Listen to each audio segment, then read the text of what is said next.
Hello and welcome to my YouTube channel U R Academy. आज का हमारा topic है राजस्थान के प्रमुख मेले। आज हम इनको याद करेंगे ट्रिक के माध्यम से। इससे पहले आप कमेंट करके बताएं कि आपको इससे पहले जितनी भी वीडियो बनाई थी उनकी ट्रिक कैसी लगी और आपको उसमें जितना भी हमने मैटर पढ़ा था वो आपको याद हुआ है या नहीं हुआ है। इसके बाद चलते हैं अपन अपने फर्स्ट की ओर। फर्स्ट है अपना कजली तीज का मेला। कजली तीज का मेला कहाँ लगता है? बूंदी में। कजली तीज का मेला कहाँ लगता है? बूंदी में लगता है ये मेला। अगर इसके बारे में बात करें मेला कब लगता है, तो ये मेला भाद्रपद कृष्ण तृतीया को ये मेला लगता है। अगर इसकी हम बात करें तो आप इसको किस तरह से याद करोगे, तो इसको याद करने के लिए आपको याद रखना है कजली से याद रखना है जली। कजली से क्या याद रखोगे? जली। जली जली। अब क्या होगा? बूंदी के लड्डू है। अगर कोई बूंदी के लड्डू बनाएगा और बनाया उसने और वो बूंदी के लड्डू क्या हो गए? जल गए। जल गए तो वो जल गए तो अब कैसे लगेंगे? वो भद्दे भद्दे से लगेंगे, यानी खराब से लगेंगे, यानी भद्दे भद्दे से लगेंगे। तो आप इसको इस तरह से याद रखोगे, भद्दे भद्दे से लगेंगे से याद रखोगे भाद्रपद। भाद्रपद यानी ये मेला कब लगता है? भाद्रपद को। और अगर वो जले जले हो गए, अगर वो भद्दे से लग रहे तो क्या आप उसको कृष्ण भगवान के चढ़ाओगे क्या? नहीं ना। तो कैसे याद रखोगे इसको? भाद्रपद। और कौन से पक्ष में लगता है ये मेला? कृष्ण पक्ष में। किस पक्ष में? कृष्ण पक्ष में। और आपको तीज से याद रखना है, ये थर्ड जो कृष्ण पक्ष का तीसरा दिन होता है उस दिन ये मेला लगता है। आपको इस तरह से इसको ध्यान रखना है। तो कजली तीज का मेला कब लगता है इसके बारे में बात करें तो ये बूंदी में लगता है और ये मेला भाद्रपद कृष्ण तृतीया को ये मेला लगता है। और किस तरह से याद करा है हमने इसको कि बूंदी के लड्डू है, अगर वो जल जाएंगे तो कितने भद्दे से लगेंगे और हम उसको कृष्ण भगवान को नहीं चढ़ाएंगे से याद रखेंगे भाद्रपद कृष्ण तृतीया को ये मेला बढ़ता है। इसके बाद हम चलते हैं अपने नेक्स्ट की ओर। नेक्स्ट है अपना मंचकुंड तीर्थ मेला धौलपुर में। मंचकुंड तीर्थ मेला धौलपुर में लगता है ये। अब इसके बारे में बात करें मेला कब लगता है तो ये अश्विन शुक्ल पंचमी को ये मेला लगता है। कब लगता है ये मेला? अश्विन शुक्ल पंचमी को ये मेला लगता है। इसके बारे में आगे बात करें तो इस मेले को तीर्थों का भांजा कहा जाता है। क्या बोलते हैं इसको? तीर्थों का भांजा। तीर्थों का भांजा इस मेले को कहा जाता है। हम इसी वीडियो में आगे पढ़ेंगे कि तीर्थों का मामा और तीर्थों की नानी किस मेले को कहा जाता है। हम इसके बारे में भी हम आगे पढ़ेंगे। पहले आप ध्यान रखिए, कई बार एग्जाम में पूछा हुआ क्वेश्चन है कि तीर्थों का भांजा किस मेले को कहा जाता है, तो क्या होगा ये? मंचकुंड तीर्थ मेले को क्या बोलते हैं? तीर्थों का भांजा कहा जाता है। अगर इसको याद करने की बात करें, आप इसको किस तरह से याद करोगे तो क्या होगा? एक अश्विन शुक्ला नाम का एक लड़का है। क्या है ये लड़का? इस लड़के का नाम क्या है? अश्विन शुक्ला। अश्विन शुक्ला ये लड़का, इसके पास क्या है? 5 मंच है। 5 मंच। मंच चॉकलेट आती मंच, वो इसके पास 5 मंच है। और ये 5 मंच कहाँ से लाया है? ये धौलपुर से। कहाँ से लाया है? ये धौलपुर से ये 5 मंच लाया है। तो आप इसको इस तरह से याद रखोगे, मंच से याद रखोगे मंचकुंड मेला।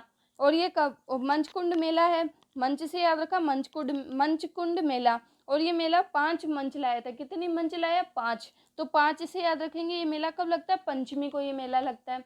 कब? ये पंचमी को ये मेला लगता है। इसके बाद अगर हम बात करें तो ये जो लाया था 5 मंच लाया था, इस लड़के का नाम क्या था? अश्विन शुक्ला। अश्विन शुक्ला।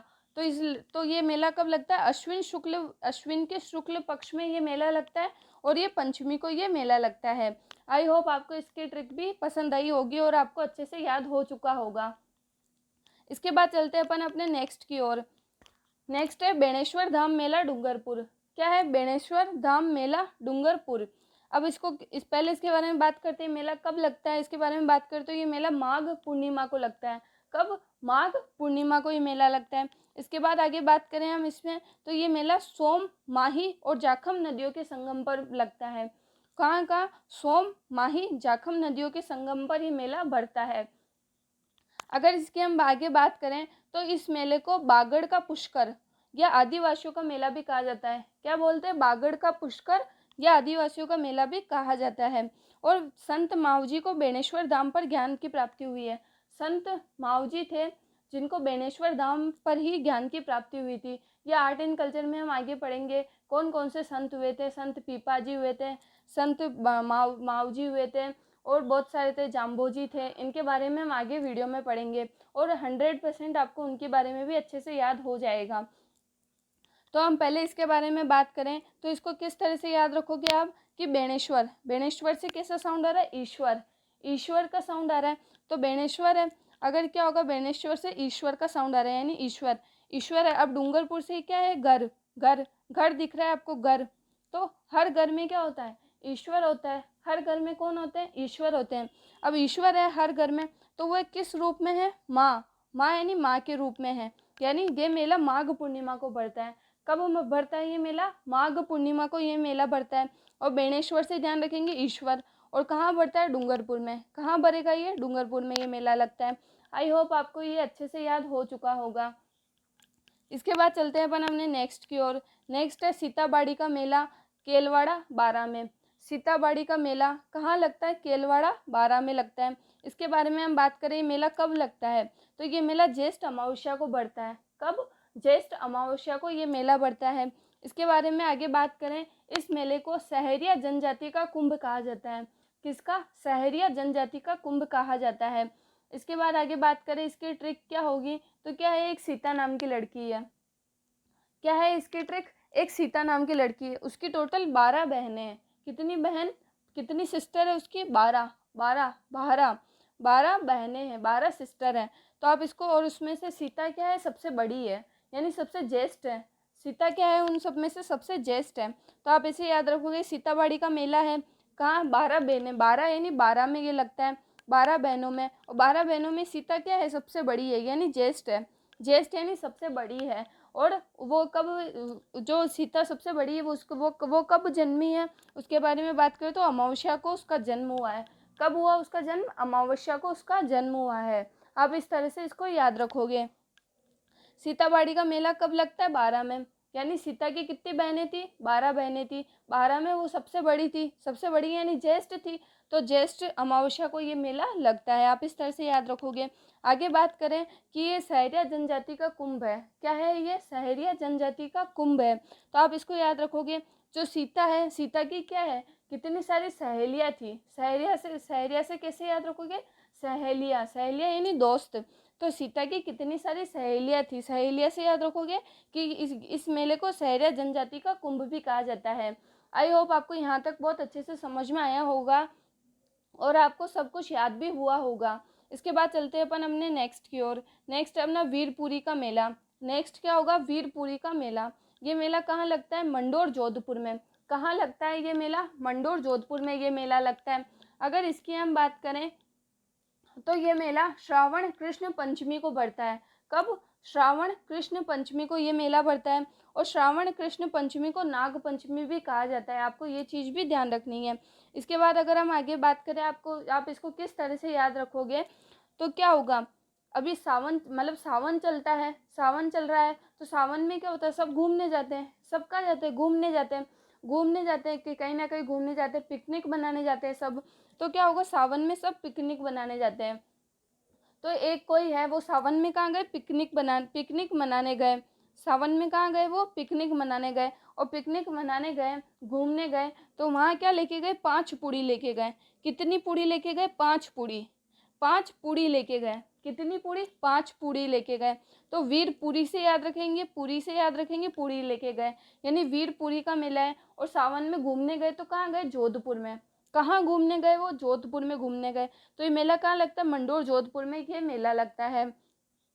इसके बाद अगर हम आगे बात करें तो ये मेला श्रावण कृष्ण पंचमी को लगता है। कब, श्रावण, श्रावण से याद रखेंगे, सावन में घूमने गए थे। और किसके साथ घूमने जाएंगे, कृष्ण भगवान को तो साथ में हमेशा हर जगह ले जाएंगे ही है। तो सावन में किसके साथ घूमने जाएंगे, कृष्ण भगवान के साथ घूमने जाएंगे, आपको इस तरह से याद रखना है। और कितनी पूड़ी ले गए, 5 पूड़ी, 5 यानी पंचमी।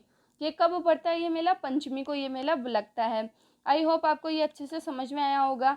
फिर से देखते हैं, वीरपुरी का मेला। वीरपुरी का मेला कहाँ लगता है, मंडोर, जोधपुर में। घूमने जा रहे हैं पूड़ी लेके, 5 पूड़ी लेके सावन में घूमने जा रहे हैं, तो कहाँ जाएंगे, जोधपुर में जाएंगे। और सावन में 5 पूड़ी लेके जा रहे हैं, सावन, सावन से याद रखेंगे, श्रावण में। और किसके साथ जा रहे हैं, कृष्ण भगवान तो रहेंगे ही हमेशा साथ। तो क्या आएंगे, कृष्ण भगवान के साथ जा रहे हैं यानी कृष्ण। और 5 पूड़ी लेके जा रहे हैं यानी पंचमी को। आई होप आपको ये अच्छे से समझ में आया होगा। इसके बाद चलते हैं अपन अपने नेक्स्ट की ओर। नेक्स्ट अपने घोटिया अम्बा मेला, बांसवाड़ा। घोटिया अम्बा मेला, बांसवाड़ा। अगर इसके बारे में बात करें तो ये मेला लगता है चैत्र अमावस्या को। कब लगता है ये मेला? चैत्र अमावस्या को ये मेला लगता है। अगर इसके बारे में आगे अगर हम बात करें तो इस मेले को भीलों का कुंभ कहा जाता है। किसको? किसका कुंभ कहा जाता है? इसको भीलों का कुंभ इस मेले को कहा जाता है। अगर इसके बारे में बात करें, आप इसको किस तरह से याद करोगे तो घोटिया अम्बा मेला, घोटिया अम्बा मेला से याद रखेंगे घंटिया। घंटिया एक मंदिर है, वहाँ पे घंटियाँ लगा रखी है। पर घंटियाँ क्या बोला, वहाँ पर जो घंटियाँ है उन घंटियों को कैसे बजाना है? बाँस से। बाँस यानी एक लकड़ी, बाँस यानी क्या होगा? एक लकड़ी से बजाना है। यानी उन घंटियाँ है, उन घंटियों को कैसे बजाना है? एक लकड़ी से बजाना है। लकड़ी यानी एक बाँस, बाँस यानी बाँस से लकड़ी से बजाना है। और क्या होगा? अगर अम्बा आ रहा है इसमें, अम्बा यानी अम्बे माता, अम्बे माता यानी क्या होगा? चैत्र, आप सभी को पता है कि चैत्र में चैत्र में नवरात्र आती है। नवरात्र है तो चैत्र में आपको ध्यान रखना ही है कि ये मेला कब लगेगा? चैत्र में लगता है, और चैत्र की अमावस्या को ये मेला लगता है। और अगर वहाँ जाएंगे यानी अम्बे माता के मंदिर जाएंगे, वहाँ चैत्र में अगर अम्बे माता के मंदिर जाएंगे तो वहाँ घंटियाँ है, घंटियाँ है। घंटियों में क्या करेंगे? अपन को बाँस से बजाना है। किससे बजाना है? बाँस, बाँस यानी लकड़ी से घंटियाँ बजानी है वहाँ, ऐसा। नेक्स्ट है अपना भूरिया बाबा। भूरिया बाबा का मेला है, ये कहाँ लगता है? अरनोद प्रतापगढ़ में। कहाँ लगता है? अरनोद प्रतापगढ़ में लगता है। अगर इसके बारे में बात करें तो ये मेला बैसाख पूर्णिमा को लगता है। कब लगता है? बैसाख पूर्णिमा को। इसके बाद अगर आगे बात करें तो इस मेले को मीणा जनजाति का कुंभ कहा जाता है। किसका? मीणा जनजाति का कुंभ कहा जाता है। आगे एक और मेला है जो बैसाख पूर्णिमा को लगता है, पहले इसके बारे में बात करते हैं, फिर इसकी ट्रिक के बारे में बात करेंगे। तो ये मेला का है, बैसाख पूर्णिमा को ये मेला लगता है। अगर इसकी बात करें गौर का मेला, ये सिरोही में लगता है, ये भी बैसाख पूर्णिमा को ये मेला लगता है। इसके बाद अगर इसकी बात करें तो ये घरासिया जनजाति का कुंभ कहा जाता है। क्या बोला जाता है इसको? घरासिया जनजाति का कुंभ, घरासिया जनजाति का कुंभ कहा जाता है। अगर हम ट्रिक की बात करें तो अगर आप कपिल शर्मा शो देखते हो तो उसमें क्या आता है, जो भूरी भूरी का रोल प्ले करती है, जो जिसने पहले कपिल शर्मा की वाइफ का रोल प्ले करा था, अभी वो भूरी का रोल प्ले करती है, तो उसका नाम क्या है? उसमें भूरी है, भूरी है। अगर भूरी के सामने क्या होगा? प्रताप, प्रताप यानी महाराणा प्रताप आ जाएंगे, महाराणा प्रताप आ जाएंगे। और वो भूरी है, भूरी कैसी? गोरी है, गोरी, गोरी यानी उसका कलर फेयर है तो गोरी है, तो भूरी कैसी? गोरी है। अगर उसके सामने महाराणा प्रताप आ जाएंगे, महाराणा प्रताप आ जाएंगे तो वो क्या होगी? अपना सिर झुकाएगी। क्या होगी? अपना सिर झुकाएगी। तो भूरी है, भूरी के सामने महाराणा प्रताप आएंगे, यानी भूरिया बाबा का मेला कहाँ लगता है? अरनोद प्रतापगढ़ में। और इसके बारे में बात करें कि आगे ये वो गोरी है, गोरी यानी गौर का मेला है। अगर महाराणा प्रताप उसके सामने आएंगे तो क्या करेगी? वो सिर झुकाएगी। क्या करेगी? वो सिर झुकाएगी। तो इस तरह से आप इसको याद रखोगे कि गौर का मेला कहाँ लगता है? सिरोही में लगता है। गौर का मेला कहाँ लगता है? सिरोही में लगता है। और भूरिया बाबा का मेला कहाँ लगता है? प्रतापगढ़ में। और ये दोनों मेले कहाँ लगते हैं? कब लगते हैं इसके बारे में बात करते हैं, वैशाख पूर्णिमा को ये मेले लगते हैं। कब लगते हैं ये? वैशाख पूर्णिमा को ये मेले लगते हैं। आई होप आपको ये अच्छे से समझ में आया होगा। इसके बाद चलते हैं अपन अपने नेक्स्ट की ओर। नेक्स्ट है चौथ माता का मेला, चौथ का बरवाड़ा सवाई माधोपुर में। ये तो चौथ माता का आई थिंक आप सभी को पता ही होगा कि इतना बड़ा मंदिर है वहाँ पे चौथ माता का, तो आपको ये अच्छे से आता ही होगा। ये मेला कब लगता है? तो ये माघ कृष्ण चतुर्थी को ये मेला लगता है। कब? माघ कृष्ण चतुर्थी को ये मेला लगता है। इसके बाद अगर आगे बात करें, आगे हम बात करते हैं पुष्कर का मेला। पुष्कर मेला, पुष्कर अजमेर में। आई होप आपको ये भी अच्छे से पता ही होगा। इसके बाद अगर हम आगे बात करें तो ये मेला कब लगता है? कार्तिक पूर्णिमा को। इससे पहले मैं आपको बता दूं कि कार्तिक पूर्णिमा को 4 इम्पोर्टेंट मेले लगते हैं। कौन से 4 इम्पोर्टेंट मेले लगते हैं? हम 4 ही इम्पोर्टेंट मेले को पहले हम इनके बारे में पढ़ते हैं, उसके बारे में हम चारों इम्पोर्टेंट मेले को इनके ट्रिक के माध्यम से इनको याद करेंगे कि कार्तिक पूर्णिमा को कौन कौन से इम्पोर्टेंट मेले लगते हैं। तो सबसे पहले पुष्कर मेला है, ये कब लगता है? कार्तिक पूर्णिमा को।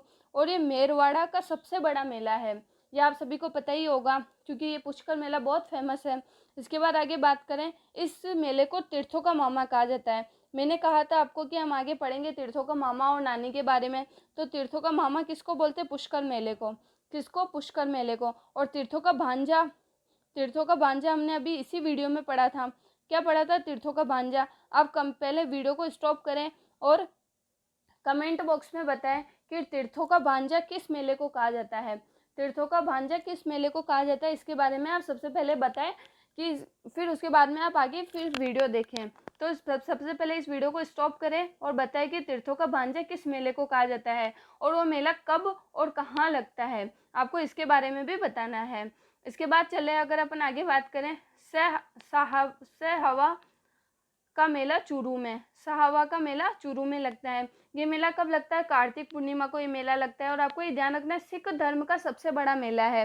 कैसा है ये, सिख धर्म का सबसे बड़ा मेला है। इसके बारे में इसके बाद आगे बात करें हम, कपिल मुनि का मेला। कपिल मुनि का मेला ये कोलायत बीकानेर में लगता है और ये कोलायत झील पर दीपदान, यहाँ पर क्या होता है, कोलायत झील है, कोलायत झील पर ही लगता है ये मेला और वहाँ पर दीपदान की परंपरा है। और ये कपिल मुनि सांख्य दर्शन की प्रेरणता थे। ये आप सभी को पता ही होगा, ये कपिल मुनि थे वो सांख्य दर्शन की प्रेरणता थे। आगे बात करें ये मेला कब लगता है, कार्तिक पूर्णिमा को ये मेला लगता है और जांगल प्रदेश का सबसे बड़ा मेला माना जाता है इसको। क्या माना जाता है, जांगल प्रदेश का सबसे बड़ा मेला माना जाता है इसको। आगे बात करें चंद्रभागा मेला झालरापाटन झालावाड़ में। चंद्रभागा मेला कहाँ लगता है, झालरापाटन झालावाड़ में लगता है और ये भी कार्तिक पूर्णिमा को लगता है। और ये चंद्रभागा नदी पर बने शिवालय में पूजन होता है इस मेले में। अगर इसकी हम बात करें, आप इसको किस तरह से याद करोगे, अगर इसकी हम बात करें पुष्कर से याद करोगे, पुष्कर से याद करोगे पुष्प, पुष्कर से किस तरह से याद करोगे, पुष्प, पुष्प है ये, पुष्कर से याद करा पुष्प, पुष्प। कार्तिक पूर्णिमा को कौन कौन से मेले लगते हैं उसके बारे में, ट्रिक के बारे में हम बात करें तो सबसे पहले एक पुष्प है, पुष्प है, पुष्प हवा से, पुष्प क्या होगा, हवा, हवा से, पुष्प हवा से उड़कर कहाँ चला गया, एक मुनि थे, एक मुनि कहाँ चला गया, ये मुनि है, कौन है, मुनि यानी ऋषि मुनि जो होते हैं, तो कहाँ चला गया, जो पुष्प थे हवा से उड़ के, ये मुनि है, मुनि के पास एक झोला, झोला मीन्स होगा एक बेग, झोला मीन्स क्या होता है, एक बेग, बेग में आ गिरा, बेग में आ गिरा। उनके भाग्य थे कि पुष्प आया, पुष्प आके उनके भाग्य इतना अच्छा था तो पुष्प आया, कहीं से एक पुष्प आया, एक इतना अच्छा पुष्प था, पुष्प आके उनके क्या हुआ, कपिल मुनि के पास में एक झोला पड़ा था, झोला यानी क्या होगा, बेग, बेग पड़ा था, बेग में आके गिरा, बेग में आके गिरा, ये उनका भाग्य था कि ऐसा हुआ। ये तो आप किस तरह से याद रखोगे इसको, सबसे पहले क्या था, पुष्कर, पुष्कर पुष्प आया था तो पुष्प से याद रखेंगे। कार्तिक पूर्णिमा को कौन कौन से मेले लगते हैं, तो पुष्प से याद रखेंगे पुष्कर। और वो पुष्प है वो उड़कर किस तरह से आया था, हवा से उड़कर आया था, हवा से याद रखेंगे सहवा का मेला, कौन सा, सहवा का मेला, जो कार्तिक पूर्णिमा को 4 इंपॉर्टेंट मेले लगते हैं उसके बारे में ये ट्रिक थी। इसके बाद आगे बात करें, वो किसके पास आ गिरा वो पुष्प, किसके पास, कपिल मुनि के पास, किसके पास, कपिल मुनि के पास। तो ये कार्तिक पूर्णिमा को ये मेला लगता है। अब कपिल मुनि है यानी मुनि है कोई भी, ऋषि मुनि है, ऋषि मुनि को कोई बेचना चाहे यानी उनको कोई खरीदना चाहे कि हम आपको बेच रहे हैं, यानी मतलब वो बिक जाए, ऐसा तो नहीं हो सकता ना कि कपिल मुनि कभी बिके, नहीं बिक सकते हैं। तो ये कोलायत बीकानेर में ये मेला लगता है। इसके बाद आगे बात करें हम कि ये चंद्रभागा क्या हुआ कि उनका भाग्य इतना अच्छा था कि उनके झोले में आ गिरा, भाग्य अच्छा था इसे याद रखेंगे चंद्रभागा, भाग्य से कैसे याद रखेंगे, चंद्रभागा मेला। और उनके झोले, झोले से याद रखेंगे झालावाड़ में, झोले से क्या याद रखेंगे, मेला कब कहाँ, मतलब ये पुष्प कहाँ आ गिरा था, झोले में, झोले से याद रखेंगे झालावाड़ में ये मेला लगता है। आई होप आपको ये जितने भी आज हमने मेले पढ़े इनके बारे में अच्छे से समझ में आया होगा और इनके आपको ट्रिक भी अच्छी लगी होगी। अगर आपको ये ट्रिक अच्छी लगी है तो आप प्लीज़ कमेंट करके बताएं। इसी के बाद हम अपने इसका जो भी नेक्स्ट पार्ट है और जितने भी रिमेनिंग मेले बच रहे हैं उसके बारे में हम पढ़ेंगे और उसके बारे में ही उसके बाद ही हम ट्रिक से हम आपको याद करवाएंगे। तो उससे पहले आप बताएं कि आपको किस तरह की, मतलब ये वीडियो किस तरह की लगी, आपको पढ़ाने का वे कैसा लगा। अगर आपको अच्छा लगा हो तो प्लीज़ मेरे चैनल को ज़्यादा से ज़्यादा शेयर एंड सब्सक्राइब करें। And thank you so much.